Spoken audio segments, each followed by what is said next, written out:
नमस्कार, live cities के night bulletin दिन भर बिहार में आपका स्वागत है। खबरों की शुरुआत करेंगे, लेकिन उससे पहले एक नजर डालते हैं आज की सुर्खियों पर। बिहार कैबिनेट विस्तार को लेकर सम्राट चौधरी की अमित शाह के साथ बैठक। बीजेपी नेता के भांजे को मारने वाला का एनकाउंटर। डिप्टी सीएम विजय चौधरी का विपक्ष पर हमला।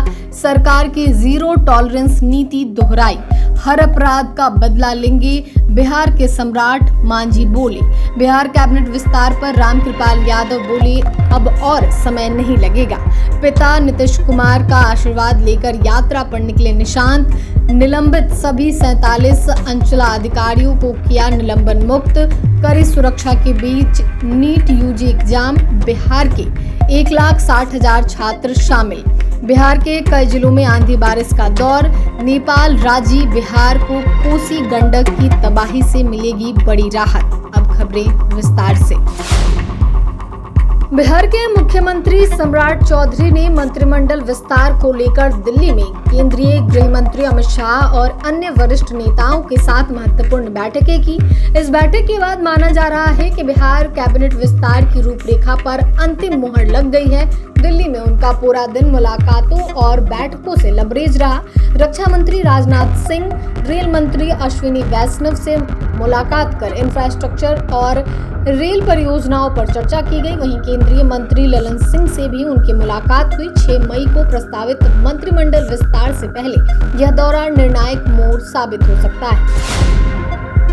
सिवान में पूर्व एमएलसी और बीजेपी नेता मनोज कुमार सिंह के भांजे की गोली मारकर हत्या करने वाला मुख्य आरोपी एनकाउंटर में ढेर हो गया। सोनू यादव के साथ पुलिस की मुठभेड़ हुई, जिसमें उसकी मौत हो गई। तड़के सुबह करीब 4 बजे पुलिस ने 25,000 रुपए के इनामी बदमाश सोनू यादव को मुठभेड़ में मार गिराया। यह एनकाउंटर बरगिया थाना क्षेत्र के सरिया इलाके में हुआ, जब सोनू ने पुलिस टीम पर फायरिंग कर भागने की कोशिश की। जवाबी कार्रवाई में वह मारा गया। डिप्टी सीएम विजय चौधरी ने बिहार में बढ़ते अपराध पुलिस एनकाउंटर पर विपक्ष द्वारा उठाए जा रहे सवालों पर तीखी प्रतिक्रिया दी है। उन्होंने कहा है कि विपक्ष को न तो अपराध से कोई सरोकार है और न ही राज्य के लोगों के हितों की चिंता है, बल्कि उनकी परेशानी सिर्फ सत्ता से बाहर रहने की है। उन्होंने आरोप लगाया कि अपराध होने पर भी विपक्ष विरोध करता है और जब पुलिस अपराधियों के खिलाफ कार्रवाई करती है तब भी उन्हें दिक्कत होती है। इस दौरान उन्होंने कहा कि नए मुख्यमंत्री सम्राट चौधरी ने स्पष्ट कर दिया है कि उनकी सरकार पूर्व मुख्यमंत्री नीतीश कुमार की तरह अपराध, भ्रष्टाचार और सांप्रदायिकता के मामलों में जीरो टॉलरेंस की नीति पर काम करेगी। केंद्रीय मंत्री जीतन राम मांझी की एनकाउंटर पर प्रतिक्रिया आई। मांझी ने एक्स पर लिखा कि अपराधियों पर सम्राट की पराक्रमी सेना का कहर जारी है। चुन चुनकर जमीनों जब्त किए जा रहे हैं अपराधी। कहा था ना, सबका हिसाब होगा, या तो सुधर जाइए या बिहार छोड़ दीजिए। हर अपराध का बदला लेंगे बिहार के सम्राट। इससे पहले इसी मामले में पुलिस ने एक अन्य आरोपी छोटू यादव का हाफ एनकाउंटर किया था, जिसमें उसके पैर में गोली लगी थी और उसे इलाज के लिए अस्पताल में भर्ती कराया गया था। बिहार में नए कैबिनेट के विस्तार को लेकर चर्चा तेज हो गई है। सत्ताधारी एनडीए नेताओं ने संकेत दिए हैं कि अब मंत्रिमंडल विस्तार में ज्यादा देरी नहीं होगी।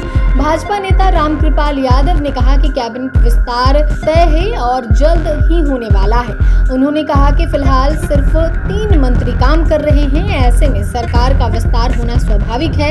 रामकृपाल यादव ने बताया कि मुख्यमंत्री सम्राट चौधरी दिल्ली में हैं। यहाँ वे पार्टी के बड़े नेताओं के साथ कई मुद्दों पर चर्चा की। वहीं निशांत कुमार भी बात किए। उन्होंने कहा कि निशांत ने संगठन को मजबूत करने की जिम्मेदारी उठाई है और चंपारण से अभियान शुरू कर पार्टी को नई दिशा देने की कोशिश की है। उन्होंने कहा कि इससे ज्यादा युवा पार्टी से जुड़ेंगे और संगठन को मजबूती मिलेगी। बिहार के पूर्व मुख्यमंत्री नीतीश कुमार के बेटे निशांत कुमार आज से सद्भाव यात्रा पर है। वैशाली में कार्यकर्ताओं ने निशांत पर बुलडोजर से फूल बरसाए। इस दौरान रथ में लगी लिफ्ट से ऊपर आकर निशांत ने सभी कार्यकर्ताओं का अभिवादन किया।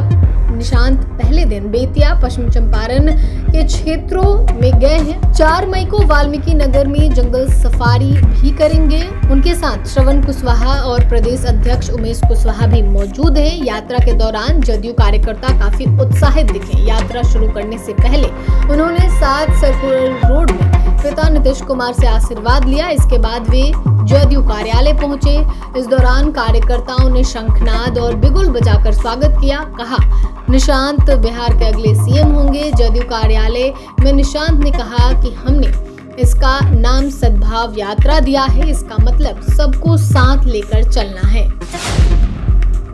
बिहार के अंचला अधिकारी 9 मार्च से लगातार हड़ताल पे थे। सरकार को खुली चुनौती देने वाले अंचला अधिकारियों पर हथौड़ा चला। हड़ताल पर रहने वाले 47 अंचल अधिकारी, राजस्व अधिकारियों को सस्पेंड किया गया था। नई सरकार बनने के बाद हड़ताली अंचला अधिकारी बिना शर्त काम पर वापस लौटे हैं। इसके बाद राज्य सरकार ने सहानुभूति दिखाते हुए निलंबित सभी सीओ को निलंबन मुक्त कर दिया है। वर्तमान सरकार ने एक ही पत्र में निलंबित सभी अंचल अधिकारियों को निलंबन मुक्त कर सेवा में योगदान का आदेश दिया है। इस संबंध में पत्र जारी किया गया है।